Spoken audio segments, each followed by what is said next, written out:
Habitäre und grüßt euch zu einer neuen Folge so ein Scheiß. Viva la Movilusion Podcast. Heute gibt's wieder mal ein Special, weil es steht Halloween vor der Tür und das ist halt unser dritter Versuch, dass wir das aufnehmen und endlich funktioniert's. Danke Mike, dass du diesmal nicht abgesagt hast. Und hiermit auch ein herzliches Willkommen an den Mike und an den Corby. Servus. Hallo, grüß Gott. Danke ist meiner Familie, die wo endlich einmal alle wieder gesund sind. Also ja, dann riesen Dankeschön an Hause Staatser fürs Gesundsein. Ja, endlich, dass ich wieder aus kann. Ich bedanke mich auch herzlich. Ich habe nämlich eine riesen Filmliste und habe jetzt die letzten Tage immer wieder mit mir gerungen, dass ich irgendwas anderes mache und mir nicht den schlimmsten Film aller Zeiten anschaue. Also das heißt, ich kann jetzt sagen, leider, ich habe es leider nicht geschafft. Ich habe jetzt den schlimmsten Film aller Zeiten für mich nicht mehr angeschaut. Au, witzig. Da bin ich jetzt echt gespannt. Da bin ich dann auch gespannt. Und gerade mal zur Erklärung für euch, unser Halloween-Special heute ist kein Special über die Halloween-Filmreihe von John Carpenter, was vielleicht auch angebracht hätte sein können, weil ja Halloween Kills gerade im Kino läuft. Aber Spoiler-Alarm, der Mike und ich nehmen danach eine extra Folge über Halloween Kills auf.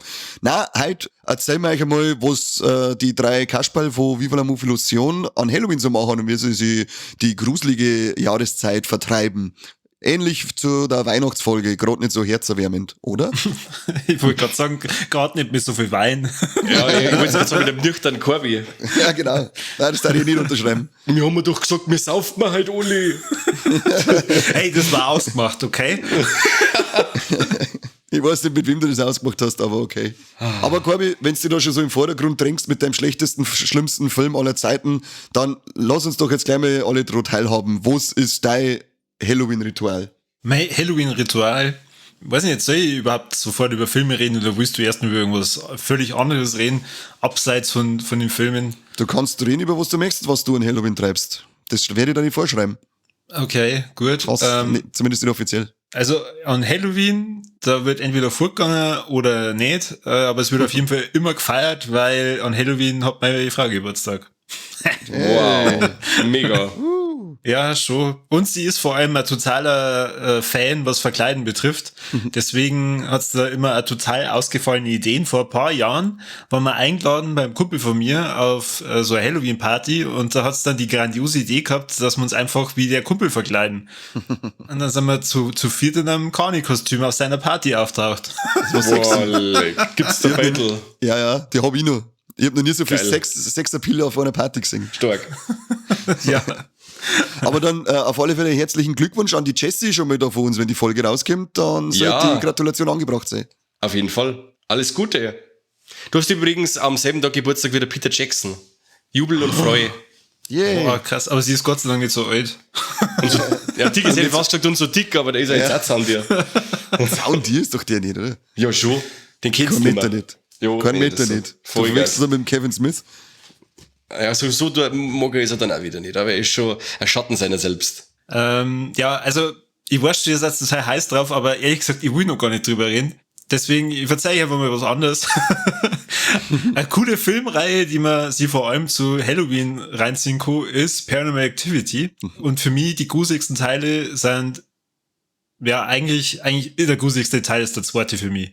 Und zwar deswegen, weil ich Paranormal Activity 2 im Kino gesehen habe, ohne zu wissen, was Paranormal Activity ist, ohne zu wissen, dass es ein Horrorfilm ist, dann noch relativ nah vorne an der Leinwand dran. Das war nämlich so eine Phase, wo ich und der Kumpel immer ins Kino sind und wir haben gesagt, wir schauen uns keinen Trailer an, wir wissen mal nichts über den Film, wir haben total viel Spaß. Und da hat sich der Spaß sehr schnell in pure Angst umgewandelt. Und echt am scheißgrusigsten an dem Film ist diese Aufnahme, wo man die Küche sieht und dann auf der rechten Seite die Kellertür ist. Und jedes Mal, wenn diese Kameraeinstellung kommt, denkst du, oh fuck, gleich geht die Tür auf. Jetzt geht die scheiß Tür auf.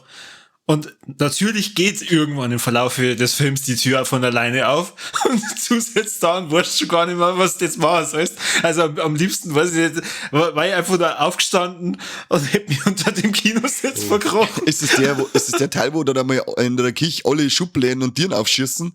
Ja. Ich meine schon, Oh ja. ja. Da Ja. habe ich auch ein kleines Schlagerl gehabt im Kino. Bei jedem Paranormal Activity baut sich das ja erst langsam auf. Wenn du jetzt halt wirklich null Peil hast, was jetzt da so gruselig ist, und du siehst halt einfach nur diesen Anfang und da kommt doch, glaube ich, nur so eine Erklärung so, ja, da ist irgendjemand verschwunden und da denkst du halt dann auch noch nix und dann geht der Film halt los und das ist halt eine ganz normale Familie, die da drin wohnt, mit einem kleinen Kind und einem Hund und du denkst, ach, wenn ein Hund dabei ist, kann ja eh nichts Schlimmes passieren. Ja, Na nie. Arschlecken.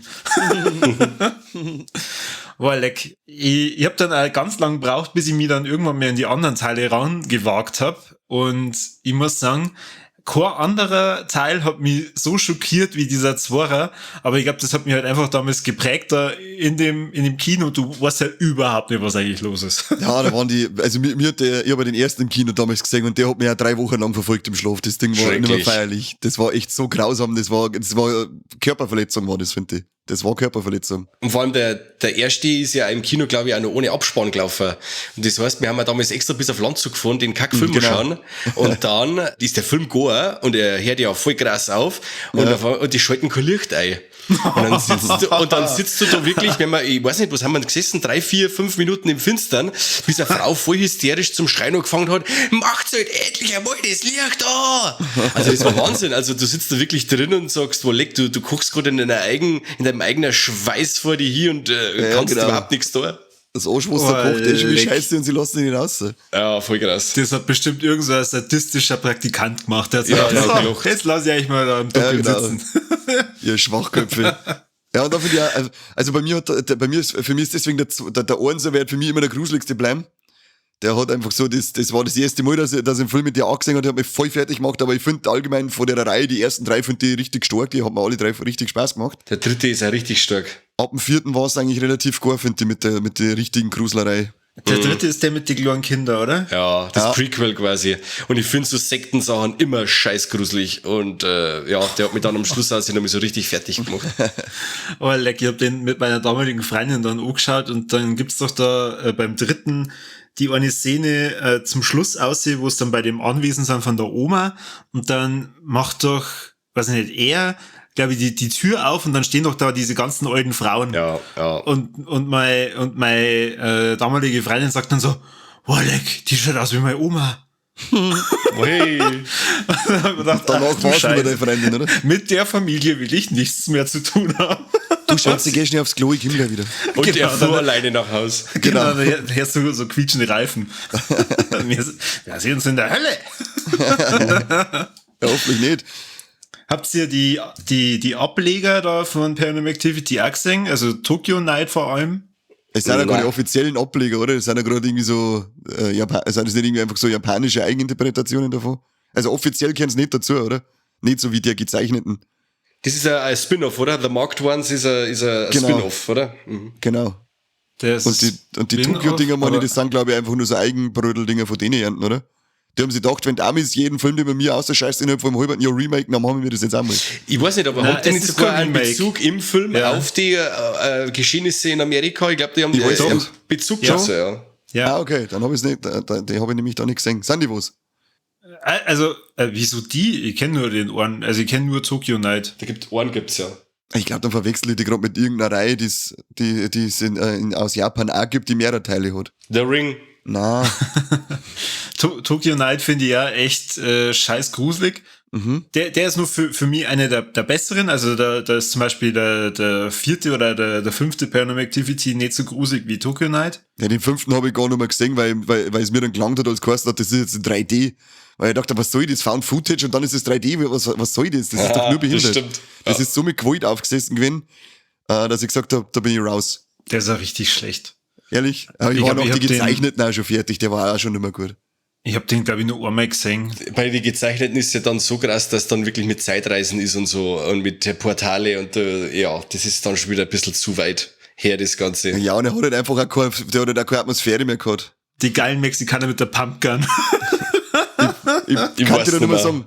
Ich weiß noch eine Szene mal, wo es dann in den Raum filmen und dann schwebt der eine da so komisch in der Luft umeinander. Und ich hab mir gedacht, komm ja auf jetzt, die möchte ich lieber wieder, was weiß ich, den Staubsauger vom Swimmingpool beim Party machen sehen. Das war gruseliger. Als der Schmarrn, wo der Typ da umeinander schwebt. Oder der Staubsauger war krass. Also ich finde seitdem halt auch gerade immer so Security-Kameras wahnsinnig gruselig. Aber wenn du irgendwie Dokus siehst oder so Serien, wo es darum geht, wo in real Menschen verschwunden sind, du siehst halt dann so diese, ja, das sind die letzten Szenen von Mr. X, keine Ahnung. Und dann siehst du wieder dann in dem Parkhaus, der entlang geht und dann verschwindet.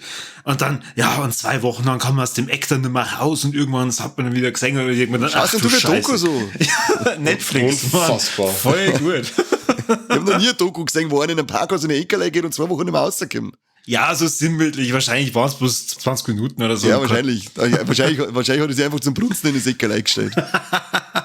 Und weil er einer war, hat er einfach 20 Minuten braucht. Ja, genau. Prostata hat auch schon sau weh da hat. Da kann ich ein Little Pfeifer. Ja, das glaube ich gleich. Mit 40 stellst du ewig hin. Das, wenn du regelmäßig massierst, dann fällt da nichts. Wenn ich was massiere. Prostata. Da hau mir ab, Alter. Was ist jetzt? Ich möchte nur, dass du wieder schnell sagen kannst. Nein, dann sag ich lieber nicht schnell, lass mich. Kannst du es auch der Frau sagen? Nein, lass mich tripfen. So, und von dieser gruseligen Geschichte, ich meine natürlich Paranormal Activity, kommen wir jetzt mal zu was eher Lustigeren, und zwar Scary Movie. Hat bestimmt noch keiner von euch gesehen, oder? Wir erst am Wochenende. Ja. Unglaublich geil. Ja, wirklich, wir haben voll gelacht. Und das, obwohl wir nicht einmal toten voll waren wie sonst. Aber der erste Teil, der macht echt immer noch genauso viel Spaß. Und ich glaube, das war der Film. Ich habe, glaube ich, in meinem Leben noch nie so viel gelacht wie bei dem Film damals im Kino. Das ist lang her. Ich hab die schon ewig nicht mehr gesehen. Mit Saute 13 oder wann man denn aus der rausgekommen ist. Der ist auch schon so krass alt. Ich weiß nicht. Ich weiß nur, dass Landauer Kino damals voll war. Bis auf das Dach. Pumpenvoll. Das war, also, da glaube ich, sind gleich gestanden im Gang teilweise. Ja. Das war voll der Run. Wie findest du denn so die anderen Teile? Weil, also ich mag vor allem den dritten, aber das ist ja der erste von den Scale-Movie-Teilen, den ich damals gesehen habe. Ich bin ja doch deutlich jünger wie ihr. Also ich Deutlich. um Lichtjahre schon fast. Ja, das ist brutal. Ein bisschen schneller als sein Schatten. Ja, genau. Da muss ich jetzt mit meinem fragen, ob er um die Zeit noch mit uns aufnehmen darf.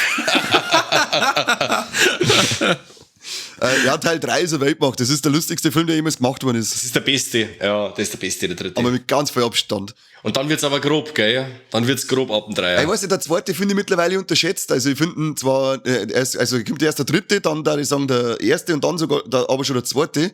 Ich finde, der hat nämlich auch ziemlich gute Witze. Und ja, dann kommt der vierte und der fünfte ist sowieso der Bodensatz gewesen. Das war der mit der Hütte im Wald, oder? Der mit dem Scheißhaus im Wald. Mit dem Snoop Dogg, oder? Von The Village, oder? Ja. Grausam gewesen.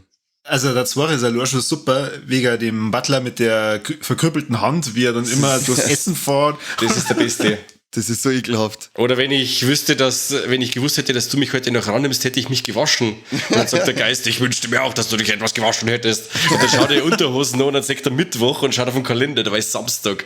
Und dann haut er ab oder so, oder? Das war Wahnsinn. Ja, und dann hört es mit dem geilen Ray, wenn er den Clown und das Bett einzieht und dann sagt er, wo willst du hin? Bleib hier, Ja, wenn er der riesige ja. Zipfel aus der vorne zieht wieder ein.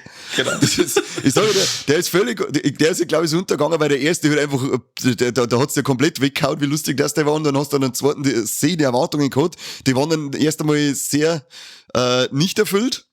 Aber wenn man sich den ein paar Mal angeschaut hat und vor allem mit der Zeit, mittlerweile kann ich da auch gut lachen über den Scheißtrick.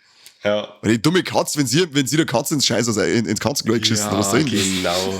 Da liegt die Wurst drin und dampft noch. Und die Katze haut einen Flaschenopper mich abstechen. Immer guter Witz. Geil. Immer guter Witz, ja. Immer, ja. Klassiker. Flaschenophauen ist immer guter Witz. Als Katz. Vor allem als Katze, ja. Na, aber also Scale Movie ist er momentan, glaube ich, fast, komplett ist er nicht auf Netflix, gell? 1 bis 3, also die ersten 3 Teile, die guten, Die sind drin, ja. sind momentan auf Netflix. Also Mike, du kannst ja das alles endlich mal wieder reinziehen. Ja, war wirklich wieder mal was. Das stimmt. Das war echt Epse. Und der vierte hat zwar auch seine Momente gehabt, aber im Großen und Ganzen ist er doch dann verhältnismäßig schwach. So, jetzt dürft ihr mal über was erzählen. Mike, verzeih mir was. Von dir hätte man nur das Husten die ganze Zeit und sonst nichts sehen. Red mal was. Ja, du wirst jetzt auch nichts anderes hören. Scheiße, Alter. So, der hat's und voll. der hat's bald Also, hinter sich. Ja, genau. Jetzt pass auf, Halloween. Wir gehen dieses Jahr so richtig Trick or Treat, Süßes oder Saures. Also bei uns heraus nicht im Wurstdorfer Moos, weil da gehen wir, weiß ich nicht, pro Haus 500 Meter, da laufen wir einen Wolf, bis wir da ein wenig Süßigkeiten zusammenkriegen. Also wir fahren in den nächsten Ort, da treffen wir uns und mein Großer ist quasi schon voll verkleidet. Bist noch Minger, oder? Nein, in Ort, so weit wo ich nicht. Ach so. Gerade schnell auf Wurstdorf rein. Das klang da so weit genug weg von dir. Das stimmt. Aber es ist schon wieder so weit weg, dass heute schon wieder ein Haufen Zivilisation ist. In der Siedlung, wo wir sind, da müssen quasi die dekorieren wir in Amerika. Also da muss richtig abgehen. Ja, wir sind jetzt voll ausgerüstet und so und wir gehen dann da mit der Herd Kinder und die Erwachsenen dazu Süßes oder Saures und schauen wir, was wir zusammenbringen. Erwachsene auch verkleidet. Ja, ich gehe halt so klassisch mit der Jason-Masken, weißt du, sie. Ah, okay. Und dein Kleiner? Ja, der hat das Kostüm selber ausgesucht. Ich habe gesagt, ja, vielleicht irgendwas Cooles. Ja, ich möchte ein Pirat sein. Ja, Piraten sind auch cool, oder? Ja, aber nicht für Halloween, das hätte ich gleich mal einbläut. Halloween darf man alles gehen, Alter. Nein, Halloween ist horrorbezogen, jetzt gesagt. Nein, Das das hast zwei stimmt nicht. Möglichkeiten, du suchst ein gescheites Kostüm aus oder du bleibst daheim. Ach, Schmarrn, er kann ja als Pirat gehen und dann sagst du einfach, er ist ein Geisterpirat. Ein Zombie-Pirat, genau wie ein Flucht der Oh ja, ein Karibik. Zombie-Pirat. Ja, nimm mal so ein Plastikschwert, das schneidest du auseinander und dann pickst du ihm das Ende vorne und hinten, ohne dass er ausschaut, als wäre er abgestochen. Alter, du merkst nicht, dass der ein Schwert hat. Der haut mit dem Ding Plastikschwert. umeinander, dass der Rauch davor geht. Ah, Du hast das auseinandergeschnitten und ohne pickt. das halt nicht, das spüre ich da. Du kennst ihn doch. Der kann doch nichts ohne picken. Das hängt doch in 3 Minuten auf halb rein. Das Ja, ganze das Club, stimmt was auch der da wieder. ohne pickst. Der Action Jackson. Ja. Nein, so macht man es mir. Jetzt bin ich wirklich gespannt, wie das dann ist, so. Also von Haus zu Haus gehe und wird Leute dann auch darauf reagieren. Aber wie gesagt, in der Siedlung, da muss ganz schön abgehen. Ich glaube, dass eine ziemlich Halloween-Stimmung aufkommt. Und ich hoffe, dass der Papa ein bisschen einen Glühwein kriegt. Versuche das auch. Ja, mittlerweile ist es ein bisschen angekommen, gell? Ja, schon. Wie war das, wo ihr jung wart? Habt ihr das einmal versucht? Ja, schon. Ja, wir haben das einmal gemacht, weil meine kleine Schwester damals unbedingt gehen wollte. Und da war ich sage mal, vielleicht 13, 14 war ich da. Ja, gut, dann gehst du mit deiner kleinen Schwester mit, klingelst irgendwo, Süßes oder Saures, haut's ab! Ja, was ist mit dir, du alter Vollidiot? Fick An dich wen doch. sucht es? An Süßes? Nein, nicht, mir sucht man nicht, wir wollen was Süßes. Ja, dann kauft euch doch was bädelst denn da an der Tür? Ja. Okay, dann gehen wir Die wieder. scheiß behinderten Bauern leckt mich doch den ganzen Tag. Nix, im Fernsehen weiß nichts herkriegen, außer ARD, ZDF von Bayern 3, deswegen haben sie nichts kennen vom Halloween, die Saudeppen. Ja. An wen? An Halloween? Ich und mein kleiner Bruder haben auch gedacht, hey, das können wir auch machen, weil meine Cousins haben das irgendwie erfolgreich hingekriegt, aber wie die das geschafft haben, weil die haben mega im Kaff gewohnt, keine Ahnung, ich glaube, die sind wahrscheinlich auch irgendwo hingefahren worden, bloß das hat uns keiner gesagt. Und wir Trotteln meinen, ja, wenn wir bei uns in der Nachbarschaft gehen, weil unser Dorf ist ja größer wie deren Dorf, dann werden wir morgen in Süßigkeiten schwimmen. Ja, das erste Haus gibt uns dann abgelaufene Lebkuchen. Ja, das ganze Klump muss weiter. Ein Osterhasen noch mit eintüten. Das war Genau. der Klassiker. Zweites Haus, schaut nur noch einer oder gichtelt so aus dem Fenster aus und dann meinst du schon wieder, okay, ich hab keinen Bock mehr, gehen wir wieder heim. Wir haben immerhin haben wir was. Ja, wir sind aber früher dann auch im Nachbardorf sind wir dann rumgegangen, die waren anscheinend schon ein bisschen weiter als als das Heimatdorf. Da sind wir dann auch rumgegangen, so mit 14 und 15. Und ja, dann haben wir halt gemeint, in Amerika, die machen ja immer so Streiche, das machen wir mir auch. Puh. Wir waren da mehr mit der Volllaufer beschäftigt, als dass wir irgendwie Gürtel gekriegt haben, weil sie uns dann schon mit den Autos neu gefahren sind. Naja, was habt ihr denn gemacht? Ja, du hast halt Klopapier auch dabei und Eier dabei und ein Papiertüten mit Mist dabei. Und das haben die Leute nicht so cool gefunden. Aber Und ein Baseballschläger und so. Nein, das nicht, wir wollten mal keinen totschlagen. Nicht schon wieder. Buskasten aber dreschen und so. Nein, dafür haben wir Böller gehabt. So, Ach jetzt so. denken wir drüber nach, wenn bei dir irgendwelche Kinder Klopapier im Garten verteilen und dann nur Eier irgendwie an dir oder... Nein, ich sage ja, die haben es nicht so cool gefunden, mir schon. Und dann da waren aber noch ein paar Eltern dabei, die waren schon 16, 17 und die Wichser haben uns dann das ganze Gürtelzeug gestohlen. Geschaut hat uns zwar nicht, dass wir keine mehr fressen, aber trotzdem. Frechheit. Die sind dann einfach abgehauen mit den 2 Sack voll Gürtel. Da haben wir nämlich echt viel gekriegt. Da waren ein paar wirklich sehr spendabel. Im Nachhinein war es eigentlich eine Scheißnummer. Gürtel abgezogen von einer und dann die Eier und Haus, wenn du nicht geschmissen Alter, das passt da überhaupt nicht, Alter. Die sind nicht die Leute, die da nett zu dir sind, die darfst du nicht das Ei in den Garten legen. Was ist denn mit dir los? Das haben wir früher nicht gewusst. Oh, leck mich am Süßes Arsch. oder Saures. Ja, die Regeln hat uns noch keiner erklärt. Gibst uns Süßes und mir reißt mir einen Arsch auf. Ja, genau. Gibt's uns Süßes, weil es gibt so oder so Saures, hat's bei uns geheißen. Okay. Aber wir haben das noch nicht so gewusst. Wir haben erst von Jahr zu Jahr dazugelernt. Oh je. Der Kanye gibt gerade so viele Straftaten zu, dass der Wahnsinn ist. Ich hoffe, das ist alles verwehrt. Alles verjährt. Ich hab googelt, bevor wir aufgenommen haben, ob ich das jetzt sagen darf, aber es ist alles verjährt. Einwandfrei. Okay, gut. Und falls es nicht verjährt ist, ich darf dann jeden hinhängen, der dabei war, damit die Strafe loskriegt. Ja, schön, Mike, dann kannst du am nächsten Tag die alte YouTube-Challenge vom Jimmy Kimmel da noch machen. Was? Kennst du das? Von Na? Jimmy Kimmel, das I told my kids I ate all their Halloween candy. Na, Das ist so geil. Der hat so eine Challenge aufgerufen, dass ihre Kinder filmen sollen und er noch verzeihen, dass die ganzen Süßigkeiten von Halloween aufgefressen haben. Und die meisten fangen halt instant sofort als Heulen an oder beschimpfen die Eltern, dass sie es echt hassen. Da sind welche dabei, die flippen voll aus. echt? Ja, das ist richtig geil. Dann legen sie so, manche machen es so richtig geil und die legen dann einen Haufen Gürtelpapier auf den Tisch. Und dann gehen die Kinder rein, wollen ja nicht die Süßigkeiten und dann flippen sie voll aus. Aber eine ist dabei, die hat so geil reagiert. Die hat die Mama einfach angeschaut und gesagt, it's okay, Mami. Oh Gott, bist du lieb, die geht sofort ein ganzes Geschäft für Gürtel gekauft. Sofort her da. Also da merkst du ja echt, welche Kinder entweder schlau sind, welche einfach nur wirklich Bock gehabt haben auf diese Süßigkeiten und welche die liebsten Kinder aller Zeiten sind. Also ich glaube auch, wenn mein Kind sagen darf, hey, es ist okay, wenn du die unbedingt wolltest, dann ich würde sagen, okay, Kim, ich kaufe dir jetzt eine PS5. Ich weiß nicht, für mich war das gruselig, wenn ein kleines Kind sagt, it's okay, Mami, dann glaube ich, zieht man da gerade einen kleinen Psychopathen raus. Ich glaub Da stimmt irgendwas nicht. Der macht sich im Hinterkopf, macht er sich schon Gedanken, wie er die irgendwie verrammt beim Unfall oder so. Genau.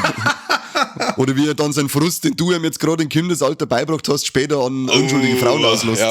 Ja. Also da machst du nichts gut. Nein. Das heißt, das müssen wir jetzt dann langsam feststellen, weil ich glaube, die erste Challenge war 2011. Stimmt. Das heißt, das sind jetzt schon junge Heranwachsende, die da unterwegs sind. Ja, also, lieber Herr Polizei, fahr mal und kontrollier die Leute von den Videos. Auf jeden Fall. Aber also das ist nur zu empfehlen. Und wenn du mal Spaß mit deinen Kindern haben willst, dann sagst du das. Aber ich glaube, du sagst es nur ein einziges Mal. Wahrscheinlich. Genau, wie es Michael Myers mäßig in der Nacht abgestochen vom 6-Jährigen. Kann da schon passieren. Wenn es um Süßigkeiten geht, da kennen die nix. Ich darf jetzt einfach nur schnell über einen Film nur schmatzen.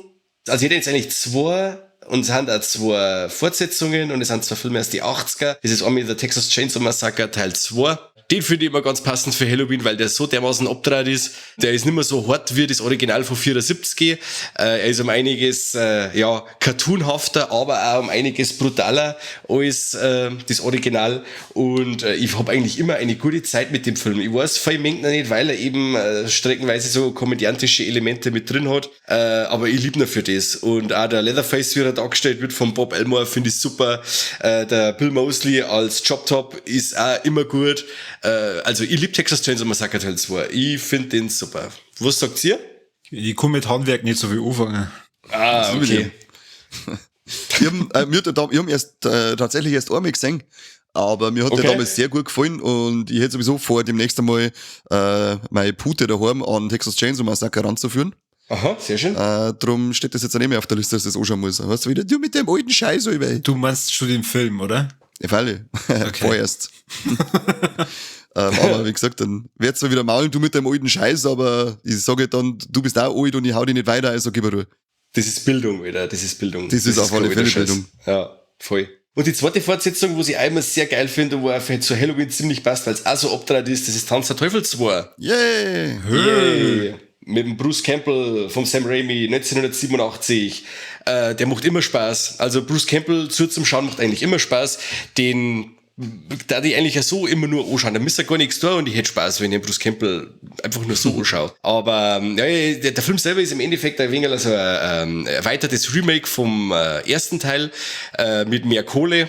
Und in dem Teil wird der Bruce Campbell so richtig als der große Held Ash eingeführt mit als Kettensäge, als Handersatz quasi, nachdem man sich seine besessene Hand abtrennen hat müssen, kommt quasi die Kettensäge droh und er schnallt sich seine abgesägte Schrotflinte, schnallt er sich an den Rücken hier und so. Also er ist halt einfach der Held, der quasi versucht, das Böse das was vom Necronomicon ausgeht, zum besiegen. Und ich feiere den voll. Also ich bin immer so am Hadern, was ist jetzt besser oder was gefällt mir besser, der erste oder der zweite. Ich lande zwar dann doch immer wieder beim Einser, weil der um einiges grimmiger ist, aber ich glaube für Halloween, da passt der Zweiter recht, weil der eben um einiges abtrader ist. Vor allem die Szenen, wenn man dann sagt, wie der Bruce Campbell oder der Ash nach und nach ein wenig wahnsinnig wird, wo man dann sagt, dass das Interieur in dem Haus zum Kichern anfängt und sie zum Bewegen anfängt und die Hirschgeweihe an der Wand zum Locher anfangen und so, und das ja, finde ich cool und glaube ich, war für Halloween ziemlich passt. Da weiß man meistens nicht so richtig, ist das jetzt mehr Horror oder ist das mehr witzig? Ja, ich glaube, dass die Waage hübsch hält, weil er hat schon ein paar grobe Sachen mit dabei und das Make-up, die Make-up-Effekte sind super und ich glaube, dass sie als Horrorkomödie kann man den eigentlich ziemlich gut bezeichnen. Ja. Täte ich auch sagen. Und wer nur das richtig gruselige Fazit zum Remake von Tanz der Teufel, also zu Evil Dead von Mike und von mir hören möchte, der soll direkt nach der Folge sich einfach das reinziehen. Vierter Teil. Was? Vierter Teil. Nicht Remake. Mein Gott, na Corby, noch ein einziges Mal wieder so ein Scheißtrick hier. Langsam klang's mal. Ich hab da gar nicht Remake gesagt. Ja, Gott sei Dank, dass du schneidest, gell?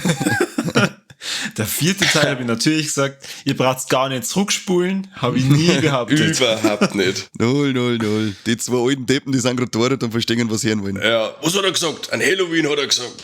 Gar die Zeit. Ja, Kani, jetzt erzähl mir du, was machst du so an Halloween? Ja, also filmetechnisch bereiten wir immer, also mit unserem Spooktober natürlich vor. Was machen wir denn? Also die Filme sind nicht zum Spaß auf Zeit, also ESA orientiert sich immer an unserem Spooktober Schauer für den Rücken. Und was aber nicht empfohlen worden ist, was aber definitiv noch kommt, wird ein kleiner Hammer Studios Tag sein. Weil ich finde vor allem so die coolen Dinge mit die Dracula-Filme, Mumie und Frankenstein, die finde ich ziemlich geil passend für Halloween, weil das einfach, ich finde einfach dieses ganze Hammer-Flair, die Sets und alles, das ist so geil. Da habe ich sofort Halloween-Feeling bei den Filmen. Und wie geil bunt das alles ist. Ja, das schaut einfach geil aus. Das taugt mir richtig. Also da könnt ihr euch, und da könnt ihr eigentlich auch nichts falsch machen. Also mir da jetzt auf Anhieb kein wirklich schlechter Hammerfilm einfallen. Na, da hat jeder seinen Charme und wie gesagt, wenn jetzt so wirklich einmal ein wenig schwächer dabei war, dann glänzt er eben mit dem Charme und ja, ich finde die auch super. Also wie gesagt, Frankenstein-Film weiß ich keinen schlechten, auch die, wo dann über den Dracula-Film Dracula AD sagen, der heißt, wie heißt der, Dracula jagt Minimädchen mit den 70er Jahren, finde ich auch so geil, voll der Kiffer Vampirfilm im Endeffekt oder so ein Flower Power Vampirfilm. Ich finde die super. Der Dracula jagt Mini-Mädchen, was soll denn das noch gerade heißen? Voll super der Titel. Geil. Voll geil. Kann man Remake machen. Schon wieder. Mini-Mädchen, glaube ich, darf man heute nicht mehr sagen. Ich weiß nicht. Nein, ich glaube es nicht. Das müsste man gendern. Mini-Mädchen innen. Doppelpunkt innen. Ja. Innen. Oder wie hat er auch noch geheißen? Devil Rides Out, oder? Hat der einen deutschen Titel auch? The Devil Rides Out, wie heißt der auf Deutsch? Ist das nicht die Braut des Teufels oder so? Der Devil fährt fort, oder? Irgendwie so. Ja, der Devil, fort vor er wieder. Vor ihm fort. Aber wie gesagt, Devil Rides Out, ich glaube, es ist einer von meinen absoluten Lieblingshammerfilme. Den feiere ich total mit einem richtig geilen Christopher Lee und ja, mit der Satan-Sekte und ja, Weltklasse. Weltklasse. Christopher Lee, der brilliert sowieso in jedem von den Teilen. Der als Dracula ist unglaublich geil. Voll. Aber da auf alle Fälle haut euch die Hammerfilme ein, die kennen sowieso öfter angeschaut und viel mehr in den Mittelpunkt gerückt, weil über die redet man eigentlich sauber zwingen. Da kann man eigentlich auch mal was aufnehmen zu irgendwann, ha? Das stimmt. Aber die da draußen, die müssten sich dann ganz schön irgendwie sputen oder schauen, wo sie die Dinger herkriegen, weil Anolis macht sich da hübsch rar mit den Dinger. Ich weiß nicht, die bringen ja zu der Mediabook-Reihe ja immer Amaray raus, aber ich glaube, dass die Amaray hübsch genauso schnell vergriffen ist wie das Mediabook, oder? Ja, du bist dann von Haus aus auch dann teilweise schon bei 30 oder aufwärts für die Amaray, wenn du die nicht hast. Das ist schon Wahnsinn. Am Anfang habe ich mir nur die Mediabooks gekauft, aber dann habe ich wieder ich habe immer meine OVP-Schlagerl bei den Mediabooks und habe irgendwann gedacht, hey, mir jetzt eigentlich anschauen, aber ich kann sie nicht aufmachen, jetzt ist ja voll die Zwickmühle und dann, da gibt's ja Amarays. Und dann habe ich angefangen, dass ich die nachkaufe und habe bei jedem Mal einkaufen einen kleinen Kredit aufnehmen müssen. Super. Und jetzt seitdem bestellen wir alle. Dass du für ein Amaray schon so viel zahlst wie für ein Mediabook. Also für wenn es neu erscheint, das Mediabook, da hast du ungefähr die gleiche Preisebene gerade, ja? Ich glaube, die Vertriebler, die sitzen da in so einer Runde, dann vorne ist ein Foto vom Kani. So, wie können wir ihm den Film nochmal verkaufen? Ja, nicht bloß ein Battle vom Kani, nicht bloß von dem.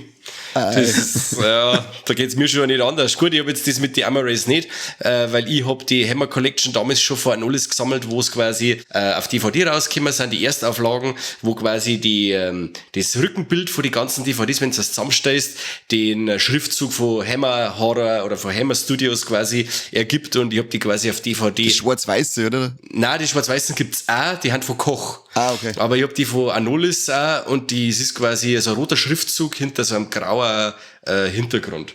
Und die habe ich eigentlich schon, deswegen habe ich mir da jetzt vor einige da die Hammer Race auch nicht geholt und nur bei den Mediabooks zugeschlagen. Wie viele Filme sind denn das? Die Mediabook-Reihe. Also ich weiß nicht, wie viel das genau sind, aber bei mir, glaube ich, fange jetzt gerade die 3. Reihe im Regal an. Aber ich kaufe da alle Cover von den Mediabooks. Hammer hat in ihrer Hochphase haben die einiges produziert. Also ich kann jetzt keine Stückzahl sagen, aber ich glaube, dass wir da gleich bei 30 aufwärts haben wir da locker. Für alle, die haben ja nicht nur Horrorfilme gemacht. Mehr, das sind mehr. Bestimmt, weil die haben ja Kriegsfilme gemacht, die haben Abenteuerfilme gemacht, alles Mögliche. Also da, ja. Und wenn man jetzt schaut, von Ding weg, laut dem Wikipedia-Eintrag, ich weiß, das ist nicht unbedingt die zuverlässigste Quelle, aber da geht's los von 1935. 35 schon. Ja, genau, und die haben halt Filme ausgeschissen, so durchgehend oder so kontinuierlich durchgehend bis 1990, und dann haben sie in die 2000 haben sie jetzt nochmal so 5, 6 Filme ausgebracht. Krass. Also da hast du schon ein bisschen was. Und eben die Anolis, die haben halt jetzt, wie viel werden die mittlerweile ausgebracht haben? Einzelne Filme. Kannst jetzt nicht sagen, auf alle Fälle, ist meine Anzahlung fürs Haus schon gesichert. Ja, echt, als wenn du dir je davon trennen wollen würdest. Das ist das Problem. Ja, das ist echt das Problem. Aber ich glaube, also die Hammer Media Books, das warten so die allerletzten Sachen, von denen ich mich trennen darf, sollte ich jemals meine Sammlung auflösen. Vorher trennst du dich vor der Puttarella. Vorher ist die Altfurt, ja. Ich sehe die schon kurz vor, dass die den Sarg einlegen. Die Filme nehme ich mit. Genau. Die nehme ich mit ins Grab. Ja. Kein Geheimnis, da ich mitnehmen ins Grab, aber die Filme auf alle Fälle. Aber was schauen wir uns noch? Natürlich muss man sich zu Halloween, Trick or Treat anschauen, oder? Ja. Also jetzt nicht an Ragman, sondern den Trick or Treat mit dem kleinen Kürbiskopf, wie heißt der? Sam Mit Hain. Sam. Habe ich Genau. jetzt, warten wir immer noch auf ordentliche Blu-ray-Veröffentlichung. Leider irgendwie bringen sie es nicht auf 3, aber ich finde, der Film, der ist einfach grandios. Ich mag Episodenfilme sowieso recht gern. Und das ist einer von den ganz guten. Vollgas. Da wirklich jede Episode gut. Ja. Und die Atmosphäre von Halloween wird dermaßen gut transportiert, und man fühlt sich so richtig. Der Film nimmt die einfach, der nimmt die mit einem warmen Deck, nimmt die so in den Arm und hält die einfach fest bis zum Abspann. Und das finde ich super. Ich liebe den auch total. Voll. Was? Das ist ein richtig toller Film. Ja. Hä? Das sind dann schon gruselige Geschichten, oder? Ja, natürlich, aber wohliges Gruseln. Ja, schon. Das ist einfach so eine schöne, also das ist einfach so Kaminatmosphäre. Ja.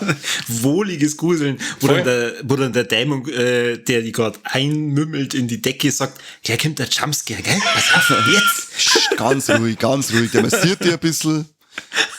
Genau. Und der hilft dir dann, wenn sie dann reißt, dann hebt er die ein bisschen in den Tee, dass du voll so viel springen musst. Genau, und sagt, ich bring die erst später um. Nicht jetzt, schau dir den Film um. Genau. Und ganz Genieß es langsam. Ganz langsam. Genau. Hast du eine Lieblingsepisode?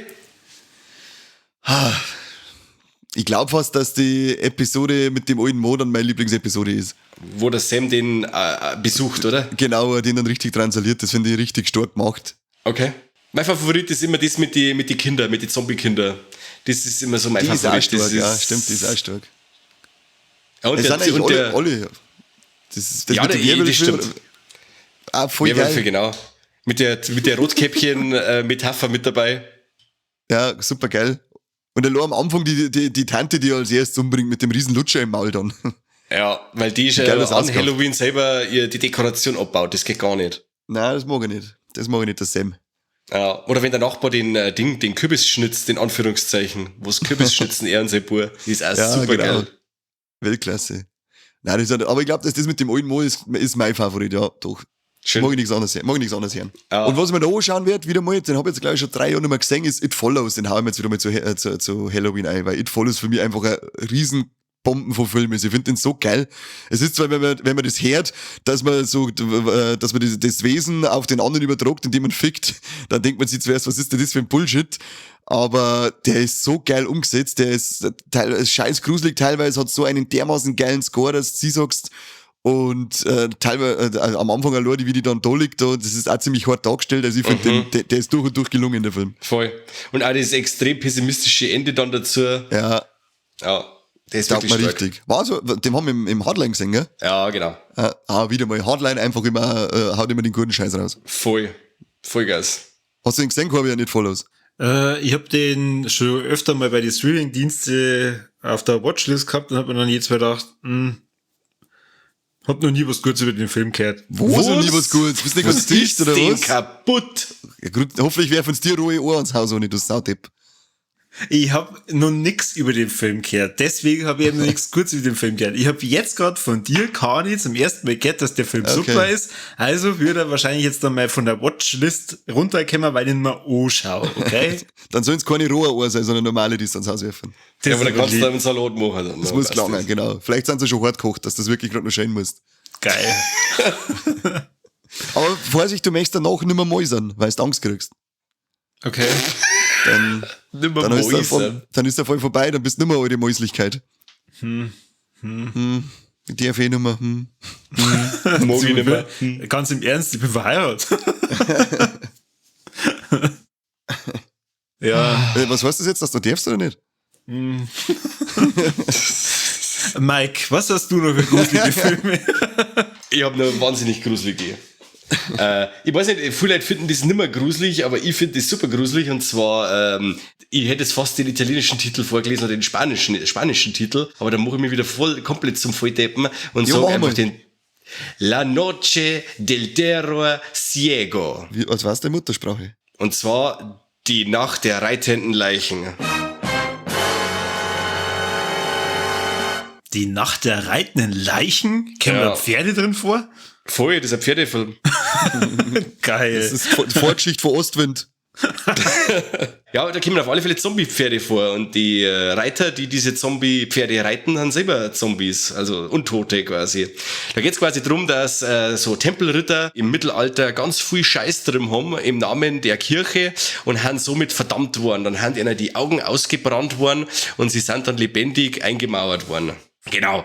Und jetzt weiß ich nicht mehr genau, wie es ist, aber sie kommen jede Nacht kommen sie quasi zurück an den Ort, wo es quasi hingerichtet worden sind. Also ein Pärchen macht sie da auf, um in dem Ort da eine Nacht zum Verbringen.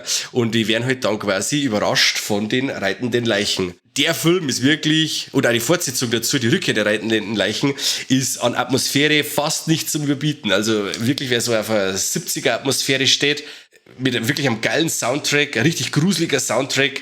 Die reitenden Leichen haben extrem geil gemacht für die Zeit auch. Kann ich nur empfehlen. Der Film ist ultra sleazig, also man hat die ganze Zeit irgendwie knockerte Damen und blutige knockerte Damen oder nur blutige Damen oder man hat immer irgendwas Wilds im Beitel. Für das, dass der Film wirklich schon von, jetzt weiß ich nicht mehr genau, aus den 70er Jahren ist auf alle Fälle, kann man nur empfehlen. Also ist ein richtig weirder Teufel. Jetzt wär's mit den Köpfen, aber ich hab den noch nie gesehen. Ich sag's, wie es ist. Okay. Ich weiß nicht warum. Ich wollte gerade sagen, ich habe den auch noch nicht gesehen, aber du hast es gerade so schön und so liebevoll umschrieben, wenn der Dämon später nur mehr kommt und mich dann zudeckt und dann sagt, hey, wollen wir uns nur einen Film anschauen, bevor ich die umbringe? Und dann die sagen, ja, wie war's mit dem? Also, dann hat der Dämon aber wahrscheinlich voll zum Tor, dass er den Film irgendwie auftreibt. Also du hast dann Zeit zum Davonlaufen. Also, Okay. wie gesagt, der erste und der zweite Teil sind Weltklasse. Dann gibt's noch, ich glaube, das Geisterschiff der reitenden Leichen. Der war dann nimmer ganz so, wobei ich trotzdem noch sagen muss, von der Atmosphäre her immer noch geil. Und der letzte Teil, der ist dann bei uns beschlagnahmt, das Blutgericht der reitenden Leichen. Warum der beschlagnahmt ist, keine Ahnung. Er ist auch nicht recht viel blutiger wie der zweite, aber ist auch von der Qualität her wieder ein wenig besser. Also die 4 Teile von den reitenden Leichen kann ich eigentlich hübsch empfehlen, weil die von der Atmosphäre her super sind. Es gibt einiges Exploitatives zum Singen. Wie gesagt, knockerte Damen, blutige Damen, knockert blutige Damen, alles da, was man eigentlich so braucht. Und wie gesagt, die reitenden Leichen machen anders dann her. Du hattest mich bei Nocker die Damen. Also ich muss schon wieder mir das so vorstellen. Die sitzen dann in so einer Runde, die haben die Nacht der reitenden Leichen ausgebracht, so heißt er, oder? Ja. Und dann sagen die so, er war voller Erfolg. Wie packt man jetzt nochmal eine Schippe drauf? Und dann sagt einer, ein Geisterschiff. Ja. Okay, wir packen die reitenden Leichen einfach auf ein Geisterschiff. Reitende Leichen auf ein Geisterschiff, geil. Voll geil. Und was machen die auf dem Schiff? Rodeo. Hey, ich schieß mich da, ich glaube, ich habe den dritten, der ist ja schon so lange her. Also sie werden auf alle Fälle auf dem Schiff verfolgt von den Leichen. Ich glaube, dass da eher so um Schiffbrüchige geht irgendwie und die werden dann quasi, die kommen dann auf das Schiff vor die reitenden Leichen. Ich glaube, das ist eher dann so wie bei The Fog oder so, weißt du, da kommen ja die dann auch mit dem Schiff aus dem Nebel und so in der Art oder auf den Erfolg damals vor The Fog hier haben die dann die reitenden Leichen auch ins Meer gebracht. Oder ins Wasser. Mit den Pferden oder ohne? Also, sorry, wenn ich so saudumm nachfrage. Ich glaube, dass der sogar ohne Pferde auskommt. Jetzt muss ich direkt einmal googeln, ob der dann auch wirklich das Geisterschiff der schwimmenden Leichen oder das Geisterschiff der reitenden Leichen. Aber ich glaube, dass das immer die reitenden Leichen waren. Eine Ewigkeit später. Das Geisterschiff der schwimmenden Leichen, da schau her. Habe ich die Ehre. Okay. Ja, und schon ist dieser Film völlig anderer Film. Ja, so wird da ein Schuh draus. Okay. Richtig, sowas. Aber den Oli vom selben Regisseur, vom Armando de Osorio, und der Typ, der hat's drauf. Voll geil. Wer auf coole Atmosphäre steht, soll sich das Ding anschauen. Haben wir die daheim, Mike? Ja, natürlich, was ist sinnlos? Ja, komm ich vorbei, brauche ich. Unbedingt. Kriegst du. Bevor ich es mir kaufe, weißt du schon. Bevor ich Geld ausgib, nimm wieder das Club von anderen, oder? Klar, ist lieber am Mike. Da erwischt's keinen Armer, da ist wurscht. Ja. Hey, Corby, aber jetzt, ich möchte jetzt wirklich mal wissen, was war denn jetzt der schlimme Film? So, und jetzt, Herr Marv, vielen Dank fürs Zuhören. Warum? Wir hören das so gut auf? Also Wie, gut, das ist jetzt ein Hosenbissler-Film, ich sag das. Warum? Weil du so vorstapelst, dass ich mir gedacht habe, was wäre jetzt das für ein wilder Film sein? Das ist bestimmt so wie am Schulhof, wo es so, ey, ich habe voll den krassen Film gesehen, den gibt es nur in Russland und so, den kennt kein Mensch, der ist so brutal, den kennt keiner, den kann ich auch nicht mehr besorgen. Da wird einer mit der Flex wird einer auseinandergeschnitten. Immer mit der Flex bei solchen Filmen. Nein. Also ich kann euch versprechen, oder ich bin mir ziemlich sicher, dass ihr den Film sogar kennt. Und dann beide sagt, und dann, Und ich glaube, er so sagen, oh Gott, das ist peinlich. Okay, also der für mich mit Abstand gruseligste Film ist der Film Sinister von 2012. Ja, das lasse ich durchgehen. Aber was ist jetzt das für der Aufstand da? Was soll das? Ich hab mir vorhin als Vorbereitung einfach nur mal so eine Filmliste aufgeschrieben und hab das alles halt nur mit dazu und hab bei Sinister, den habe ich ganz oben da hingeschrieben, weil ich mir gedacht hab, das ist auch wirklich das, wo ich mir jetzt die letzten Wochen immer wieder gedacht hab, Mist, jetzt verschieben wir das schon wieder, die Folge. Jetzt kann ich mir den Film ja doch nochmal anschauen. Und jetzt mal habe ich mir gedacht, das sollen wir echt anschauen. Ich kann danach wieder nicht schlafen. Und vorhin mache ich diese Filmliste und dann denke ich mir, jetzt kostet der Sinister zumindest nur kurz als Trailer auf YouTube anschauen. Hey, nur wenn ich jetzt schon wieder drüber nachdenke, beidelt's mich. Und ich möchte die ganze Zeit mich umdrehen und schauen, ob dieses scheiß Dämonenviech hinter mir ist oder irgendein Kind. Und der Film macht mich total fertig. Und das ist eigentlich total bescheuert, weil es gibt ja viel grausamere Filme oder Filme mit viel mehr Jumpscares oder wo sich das auch noch mehr aufbaut. Aber also Sinister macht mich immer fertig.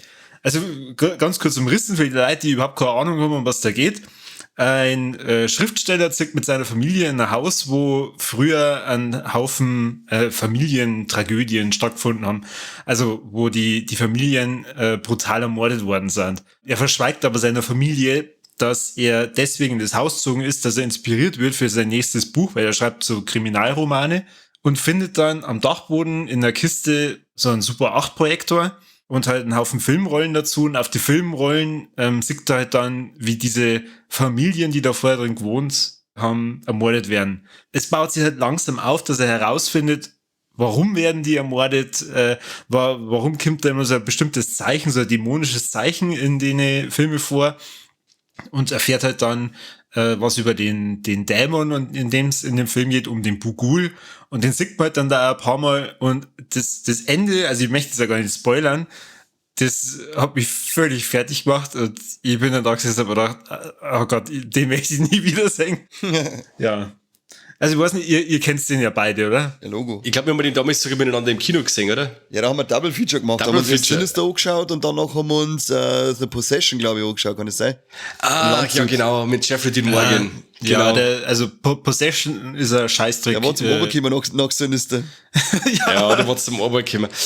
Ja, weil Sinister ist wirklich gruselig. Also da, allein schon Familie beim Abhängen und so oder Grillfeier boah. oder so. Die Videos Der an sich Rasenmäher, laufen der mir die Pool, Gänsehaut boah. gerade weg. Fick Das ist echt Halleluja. richtig übel gewesen. Und der Trailer, den ich mir angeschaut habe bei YouTube, der spoilert zu 100% den Film. Und sagt halt dann auch den Dämon, weil der kommt ja sowieso nicht so oft vor in dem Film. Aber praktisch alle Szenen, wo man den sieht man schon in den Trailer. Da habe ich gedacht, ach du Scheiße, jetzt habe ich mir das angeschaut. Oh Gott. Ja. Also das ist der mit Abstand gruseligste Film, der mich immer wieder fertig macht, wenn ich den gesehen habe. Irgendwie, Ja. egal, was ich mir sonst so angeschaut habe, und ich habe mir ja jetzt vor ein paar Wochen auch das ganze Fürchten lernen angehört, also da habe ich ja auch nochmal einen ziemlich guten Umriss. Kein anderer Film bringt mich so zum Gruseln wie der Sinister. Aber es lag wahrscheinlich auch daran, ich habe mir den damals erstmal allein in meiner riesigen Wohnung angeschaut, ohne zu wissen, um was in dem Film geht, weil er war so auf dem Trichter, ja, jeder Horrorfilm ist einfach, ja, so ein kurzer Gruselfilm und es macht mir überhaupt nichts aus. Ja, Scheißdreck. Ja, Gut, dass ich auf den Trichter nie bin. grobes Ding. Der Soundtrack, oder weil du gesagt hast vorhin von der Musik, der ist ja vom Christopher Young, der hat zum Beispiel den Soundtrack gemacht von Hellraiser oder Drag Me to Hell. Also der Typ hat's wirklich drauf, was er macht. Und der Soundtrack tragt da einiges dazu bei. Und ja, wie gesagt, die Videos rasiert man dermaßen jetzt mal die Eier. Den Bogul finde ich obergruselig. Wobei der wirklich ein richtig netter Kerl ist, den habe ich mal kennengelernt auf dem Weekend of Hell. Der war wirklich nett. Ja, also ich kann da das nachvollziehen, dass der fertig macht. Der ist wirklich gruselig. Ich habe mir deswegen natürlich ja nie die Fortsetzung angeschaut, aber ist die Fortsetzung auch so gruselig? Oder Nein, ist die... nein. Kein Okay. Meter. Die ist ja qualitativ nicht annähernd so gut wie der erste. Man kann sich den anschauen, dann weiß man noch ein wenig mehr, aber muss man nicht. Ah, die haben den so gezwungen auf Humor auch drin teilweise, gell? Also auf Humor. Das hat wegen mich- dem ja. Hauptdarsteller. Der Hauptdarsteller, wo man der ist, der Bruce Campbell. Ja, genau. Der schaut immer ein bisschen ähnlich, ja. Ja, das stimmt. Der schaut ein bisschen Okay. aus wie so ein junger Bruce Campbell und haben sich gedacht, hey, wenn einer schon ausschaut wie der Bruce Campbell in jungen Jahren, dann sollte man ein bisschen Tanz der Teufel 2 Slapstick einbauen. Und es hat am Ende für mich das hat so viel von der Gruselatmosphäre genommen, dass, also ich war überhaupt nicht begeistert von Sinister 2. Ja. Ich muss sagen, der Regisseur von Sinister, der Scott Derrickson, der hat ja auch Hellraiser 4 zum Beispiel gemacht, der Exorzismus der Emily Rose oder auch Erlöse uns von dem Bösen, den wo ich total feiert. Also ich mag Ja, der war an richtig Derrickson. stark. Macht er jetzt nicht sogar einen Doctor Strange, den neuer? Ist er das? Ich weiß jetzt gar nicht. Okay, Marvel-Mann, das musst doch du wissen. Marvel, Mann. Marvel-Mann. Ich hätte gemeint, dass der hat sogar gewusst, dass Sam Raimi den macht. Macht noch der Remy? Mein Stand ist immer noch der Derrickson, aber die kann mich jetzt täuschen. Ist ja wurscht. Ich weiß nicht, ich schaue nebenbei mal. Ja, also jedenfalls, ich habe echt lange überlegt, so, ich mein, wenn wir schon so eine Sendung machen, hätte ich gern irgendein Highlight und hab mir dann auch so Sachen rausgeschrieben, Ah, Sam Raimi macht den. wie Walleck. Drag Me to Hell, Saw, ich hab mein Hostel dann auch jetzt erst vor kurzem zum ersten Mal angeschaut, ja, Schande über mich. Unglaublich, was mit dir los ist, ich weiß nicht. Conjuring. Was hast du das zum ersten Mal nein, angeschaut? nein, das hast du einfach, das hast du überhört, Mike. Ich weiß nicht, was du erlebt. Hast du den Zweiter auch noch nicht gesehen, quasi fazitmäßig, oder?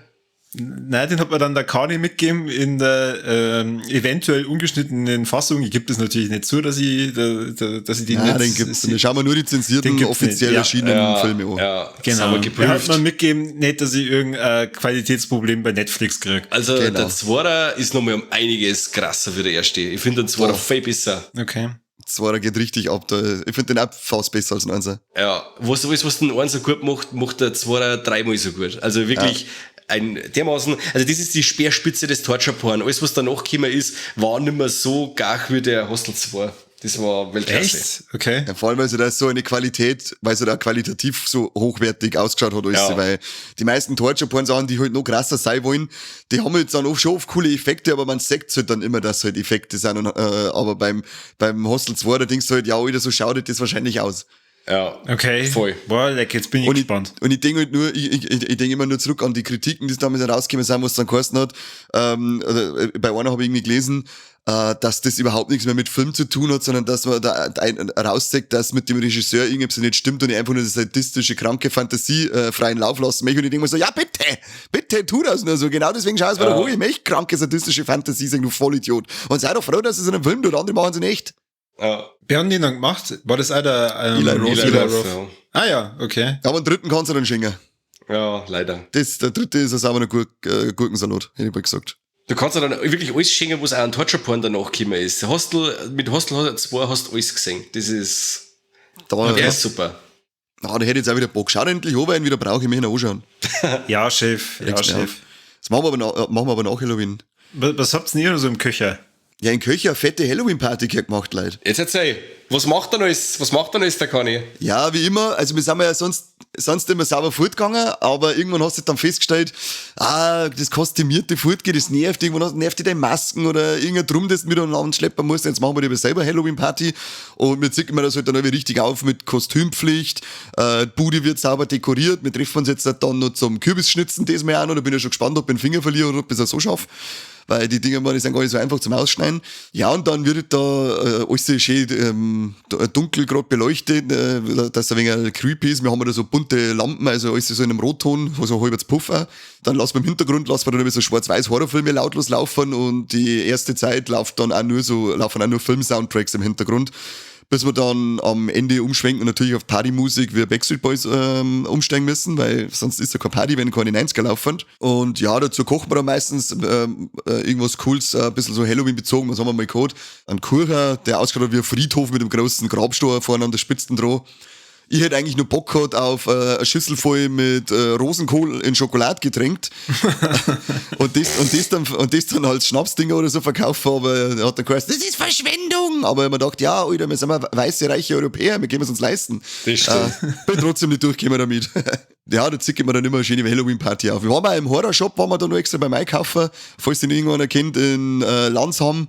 Ziemlich geil, also richtig geiles Geschäft, nur mit horrorbezogenen Artikeln, voll geil, mit lebensgroße Figuren für, was weiß ich, 400 €, wo du dann draufsteigen kannst und dann fangen die an das Schreien und kleine Kinder in einen Topf tauchen.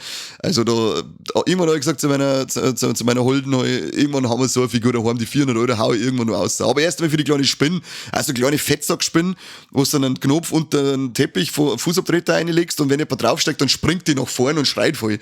Geil, Alter. Ich weiß ja nicht, wie viele Leute das da stehen hatten bei uns daheim, aber das war ein richtig geiles Ding. Aber das hätte eigentlich wieder 250 € gekostet. Jetzt haben wir uns einfach für normale Deko noch entschieden. Immer schön kostümiert, wie gesagt. Das seht ihr dann wieder auf Facebook und auf Instagram, was wir uns diesmal überlegt haben. Ja, ich hätte eigentlich auch wieder Bock, dass man sich ein bisschen aussitzt und kleine Kinder ärgert, aber meistens bin ich schon angesoffen und dann hast du wieder Besoffene aus dem Mitterlau hinten, da gehen wir nicht viel zum Klingen. Das Klosterviertel, da, die können sie aufführen da hinten. Einmal hätte ich es gemacht, da haben wir an Halloween selber so eine Scarecrow-Masken gebaut und dann hätte ich mich ausgesessen mit so einer Schüssel auf den Stuhl und hätte mich nicht bewegt. Aber da war ich noch bei meiner Ex-Freundin und die hat sonst irgendwo in Buxtehude gewohnt, da hat es glaube ich gar keine Kinder gegeben, da bin ich dann eine Stunde umsonst in der Kälte gesessen und habe eine Lungenentzündung gehabt danach, tolle Wurst. Vorher der verrät, bevor der bekommen war. Ja, genau. Aber ich dachte, das war ein guter Witz mit so da sitzt wie so Puppen und die Schüssel halten und dann einfach schreien, wenn die kleinen Kinder kommen. Aber leider hat es nicht funktioniert. Mal schauen, vielleicht sitzt mir heuer mal aus. Ja. Oder das Gute ist, also, dass meine Freundin, die schreckt sogar, wenn ich auf der Couch einen Schuss los. Total, die weiter schrecken. Ja, die sind aber auch brutal. Richtige Chewbacca-Schuss. Voll krass. Nein. Da blubbert er da hier. Nein, das ist auf alle Fälle jedes Jahr Pflicht, eine coole Halloween-Party mit Kostümieren. Das machen wir jetzt seit ein paar Jahren. Und das werden wir beibehalten. Letztes Jahr sehen. Letztes Jahr war es dann schon so, dass mit der ganzen Corona-Wichse haben wir dann reduzieren müssen. Und dann war es genau, also das war sowieso ausgemacht, meiner Meinung nach. Endlich mal kann ich einen Verschwörungstheoretiker aushängen lassen, aber das haben sie ausgemacht, damit sie mir das Halloween-Festel versauen können, dass zu dem Wochenende gerade noch 5 Leute zusammengekommen haben dürfen. Auf einmal, kurz vor Halloween, warten die Zahlen so gestiegen. Ist besser. Lügenpresse. Ja, genau. Und dann wundern, dass sie einen Landtag jetzt abberufen wollen, oder? Habt ihr das schon selber eingebrockt, gell? Ja. War das letzte nicht sogar so, dass wir zu der Zeit einen Dawn of the Dead noch im Kino geschaut haben, wo dann auch ein Tag drauf war, dann ist dann Lockdown gewesen oder so? Ja, also haben wir irgendwie so in der Woche davor haben wir uns noch Dawn of the Dead angeschaut und dann war das mit den Inzidenzen, dass wir dann schon gerade noch zu 5 zusammenkommen dürfen und dann haben wir haben zwar noch gefeiert, wir waren dann noch zu 5, das haben wir noch ausgenutzt, diese 5 Leute sind dann zusammengekommen, es war halt natürlich eine Mini-Winnie-Würstchen-Party, aber es hilft ja nicht. Alle dann nach Corona. Falle. Wir haben geschaut, dass das so eine Party wird, dass wir uns anstecken, damit wir danach immun sind. Genau, richtig. Aber so die Jahre davor haben wir das immer ein bisschen größer aufzickert. Ja, und dann halt mit irgend so Giftgräne, Likörscheiße aus Spritzen aus der Saufe und so einfach alles, was da irgendwie einfällt. Da kann man sich richtig schön cool herrichten. Vor allem, es bietet sich ja dann total an, dass man sich als Erwachsener dann auf jeden Fall auch noch verkleidet. Aber das kann man ja beim Furki machen. Also bei uns da in der Nähe gibt's ein ziemlich cooles Lokal, das heißt Tiefenrausch, und da ist an Halloween auch früher immer Party gewesen. Da habe ich gerade Flashbacks, Alter. Da waren wir ja auch jedes Jahr Tiefenrausch an Halloween, ja.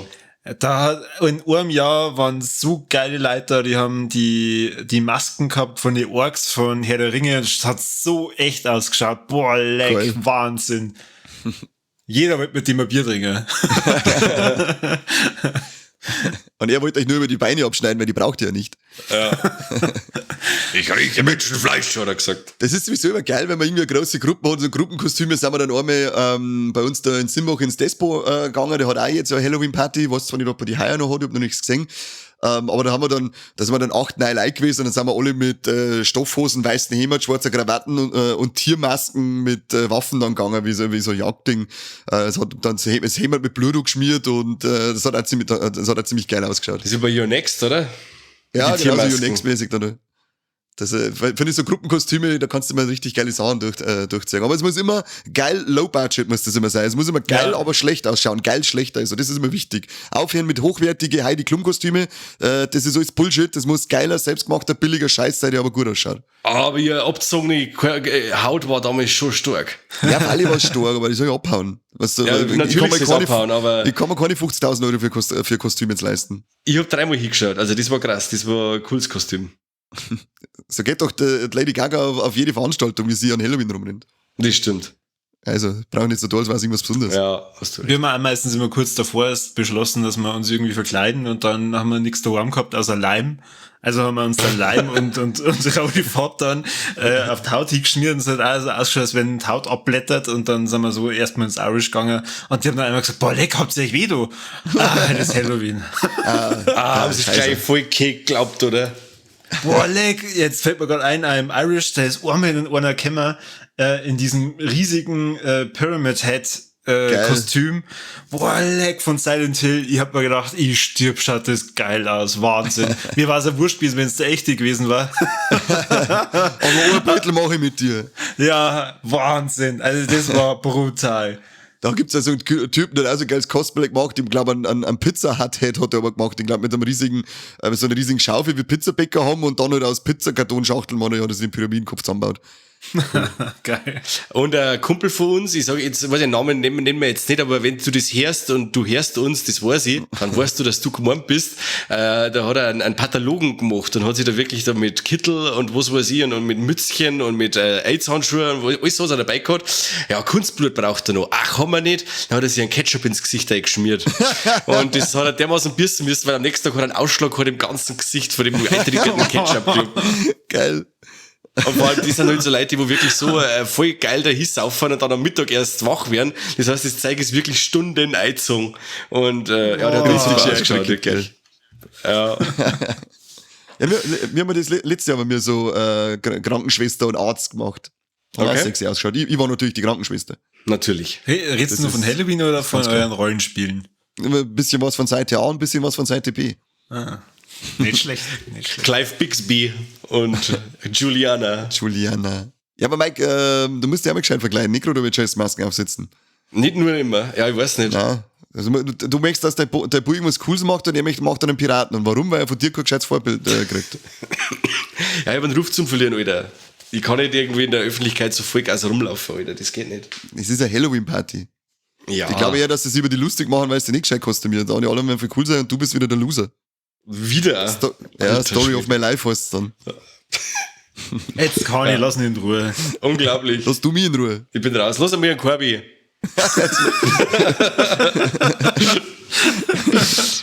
Scheiß Idioten.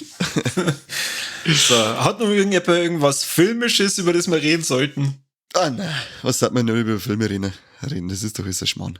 Lauter Kassetten schauen sind so, wie geht's um zu arbeiten? Lauter das Filme. Ich empfehle einfach noch einmal, nochmal Troll 2. Das ist ein Film, den kann man eigentlich immer schauen. Und ich glaube, dass der an Halloween auch richtig geil zur Atmosphäre beiträgt. Also, Ja. Ich weiß nicht, ob es wirklich da draußen jemanden gibt, der den Film nicht kennt, weil jeder, der wo RTL 2 hat, der hat den sicher schon mal gesehen, weil der da auch für ihn runtergelaufen ist.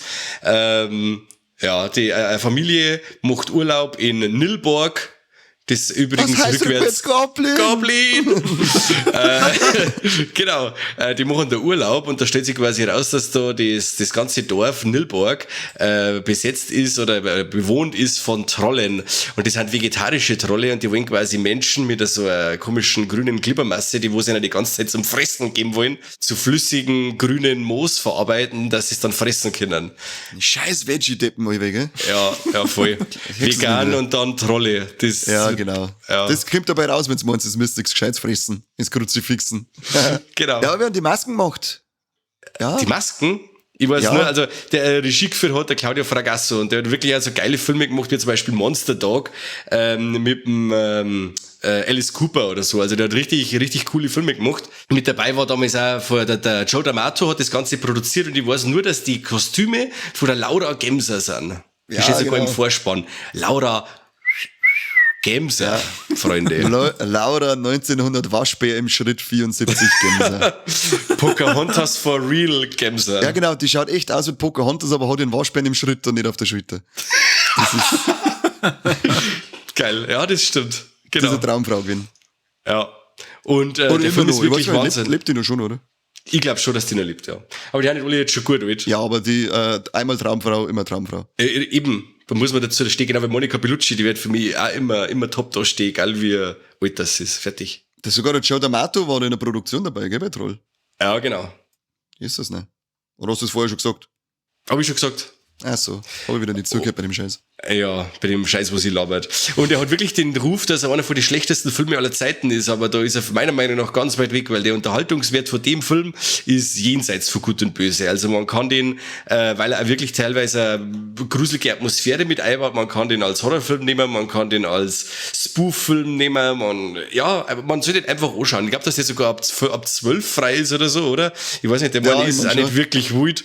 Könnt sich auch mit die Kleinen anschauen. Erst Monster Squad oder Monster Busters, wie er bei uns heißt, und dann Troll 2 hinten nachher. Dann habt ihr einen geilen Filmabend mit den Kids gemacht. Ja, genau. Und über Mittag bis Nachmittag bis anfangs mit den Filmen schaut euch Gänsehaut an. Oh, leck mir Mosch, genau. Immer stark. Genau, zwischendrin noch Blair Witch Project und dann Stimmt, der war ab 12. Nein, das ist ab 16, oder? Nein, der ist ab 12. Blair Witch Project, ohne Scheiß. Ja. Da los ich eine Flasche Schnaps mitlaufen. Das ist ein Booker. Nein, irgendwas Kreisliches. Ich habe gesagt, es ist ein Booker. Nein, aber der Jagermeister. Hau ab, Alter. Scheiße, Jagermeister. Das ist tatsächlich ab 12. Ja. Gut, dass wir nicht gewählt haben. Gott sei Dank, hätte ich eine Flasche Sambuca. nein, der ist nicht ab 12, der ist ab 16. Du bist ab 16. Nein, das ist ab 12. Der Du ist bist ab echt 16. Ja, stimmt. Frag du mal, wie lange du sitzen darfst zum Aufnehmen. Na, ohne Scheiß. Also, Mein DVD ist also, ab 12.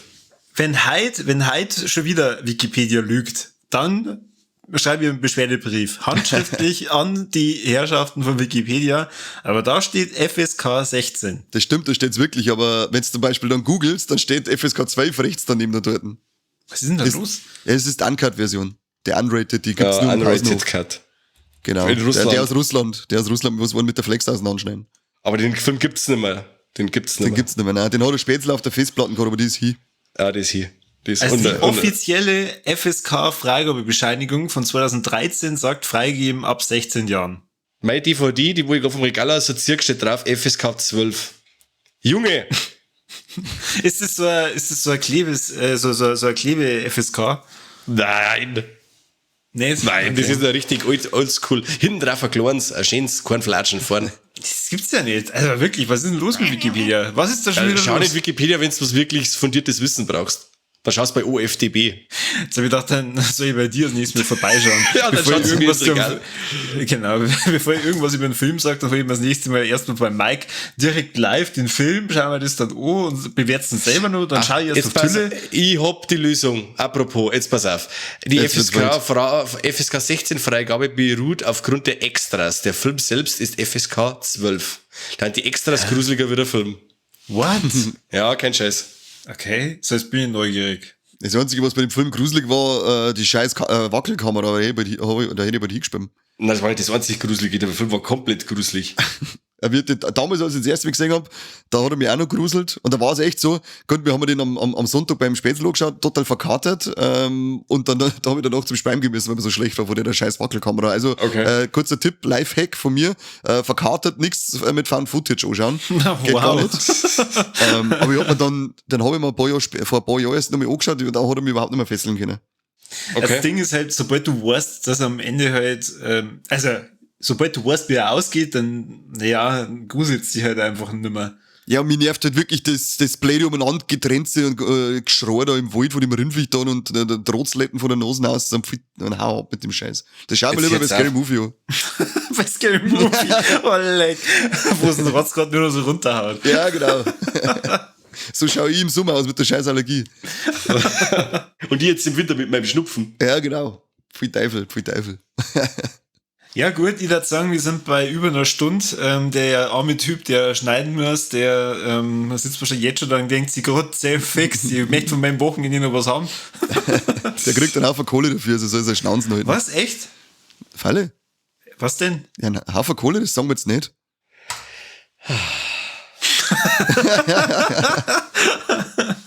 Okay, ich warte immer auf die Summe. Ist sie mittlerweile zweistellig? Ja, deswegen kriegst du mich 14 Sackschellen. Übrigens, einfach nur, weil wir am Anfang darüber geredet haben und jetzt war das ja ein schöner Schluss. Es kommt diesen Monat angeblich laut Wikipedia Wow. ein neuer Teil raus von Paranormal Activity. Ja, das heißt, da gibt's aber angeblich wirklich, das habe ich auch schon gelesen. Ja, habe ich auch gelesen. Er heißt Next of Kin. Ja. Kim Und Possible. das ist ja irgendwie sogar Rated R sein oder so. Das muss ja wegen wieder abgehen. Ich hoffe in 3D wieder mal, damit es wirklich fesselnd ist und mich richtig einzieht. Und mit dem Wackelsitz im Kino. Oh, D-Box. Die ist ein Kasaler. Da haben wir das D-Box. Conjuring 2 damals so geschaut mit den D-Box-Sitze. Puh. Schön ist das nicht. Boah, leck, ja, Conjuring 2 am Ende mit den Credits, wo du die Originalaufnahmen hörst. Oh, Ja, aufhören. Ja, schön. Alter. Mehr nicht drüber reden. Da steppt der Bär. Kani, du darfst jetzt abmoderieren und los. Ja, was sind denn die Tops und Flops von dem? Ach so, haben wir das halt nicht. Von was? Ja, über welchen Film reden wir? Triple Threat, gibt's bei euch Titten? Immer. Okay. So wie mein Kind wird auf alle Fälle seine Trompeten heraus haben. Immer. Okay, passt da. Also ich habe ja meine Jason-Masken dann auf, dass mich keiner kennt. Jetzt, du hast den Ruf zu verlieren, hat es geheißen, genau. Stimmt. Und ja, tote Tiere, so ein, zwei Kickerl werden wir schon opfern, oder? Nein. Nicht? No tote Tiere. Okay, dann haben wir 2 von 3 für unsere Halloween-Veranstaltungen, ist cool. Lasst uns einmal hören, was ihr so an Halloween macht. Das darf mich interessieren, oder schickt uns vielleicht ein Beutel für eure Kostüme, für eure dekorierten, coolen Wohnzimmers. Und falls ihr Party macht, dann erstmal leckt's mich, weil ich nicht eingeladen bin. Und zweitens sagt's her, wie eure Partys ausgeschaut haben. Da hätte ich Bock drauf. Da hat er Bock drauf, der Junge. Da hat er Bock drauf, der Junge, dass er das sagt. Nein, sagt es uns wirklich. Ich möchte sehen, dass ich weiß, dass meine besser war. Genau, er möchte nur Vergleiche haben, wo er dann sie bestätigt fühlt, ja, war Da wieder drüber mal lustig besser. machen. Genau so wie unsere dämlichen Hörer eingeschätzt, dass sie so einen Scheiß machen, der ich dann sagen. Aber ansonsten sagen wir vielen Dank fürs Zuhören und freuen wir uns auf die unzähligen E-Mails, die wir wieder mal kriegen werden, wie nach jeder Folge. Wünschen wir euch ein schönes, gruseliges, schauriges Halloween und hoffen wir, dass wir uns bald wieder hören beim gruseligsten Podcast der Welt. Grausam.